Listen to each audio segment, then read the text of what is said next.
सकट चौथ की सरल पूजा विधि। सबसे पहले हम चौकी बिछाएंगे, चौकी पे लाल कपड़ा बिछाएंगे, उसके ऊपर थोड़े से तिल का आसन देना है, उसके ऊपर हमें भगवान गणेश की स्थापना करनी है।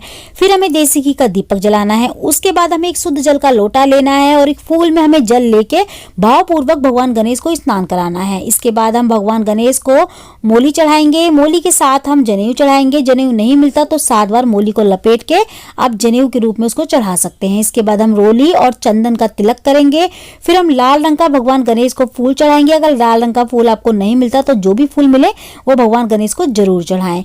इसके बाद हम तिलकुट का भोग लगाएंगे। तिल को भून के कूट के उसमें मीठा मिला के उसको तिलकुट का भोग कहा जाता है, तो उसी को तिलकुट कहा जाता है। तो हम इसका भोग गणेश जी को जरूर लगाएंगे। साथ में तिल और गुड़ के लड्डू का भोग लगाएंगे, कुछ दक्षिणा चढ़ाएंगे, जल चढ़ाएंगे। भोग आदि लगाने के बाद हम सुनेंगे सकट चौथ की कथा। सकट चौथ की कथा सुनने के लिए सीधे हाथ में हमें तिल लेने हैं और एक जल का लोटा रखना है। कथा सुनने के बाद हमें कुछ तिल के दाने जल के लोटे में डालने हैं, जो हमने कथा सुनते वक्त लोटा लिया था जल का, और कुछ दाने हमें दिए में डालने हैं और कुछ दाने हमें भगवान के चरणों में चढ़ाने हैं। इसके बाद जो दाने बचे तिल के, उनको हमें एक बर्तन में अलग रख देना है, क्योंकि वो शाम को चंद्रमा को अर्घ देते समय काम आएंगे। इसके बाद हमें प्रेम पूर्वक आरती कर लेनी है भगवान गणेश की। इसके बाद थोड़ा सा हाथ में, सीधे हाथ में जल लेके 2 बार इस तरीके से हमें वारना है और हाथ जोड़ के भगवान गणेश से प्रार्थना करनी है। तो ये थी सकट चौथ की बहुत ही सरल पूजा विधि।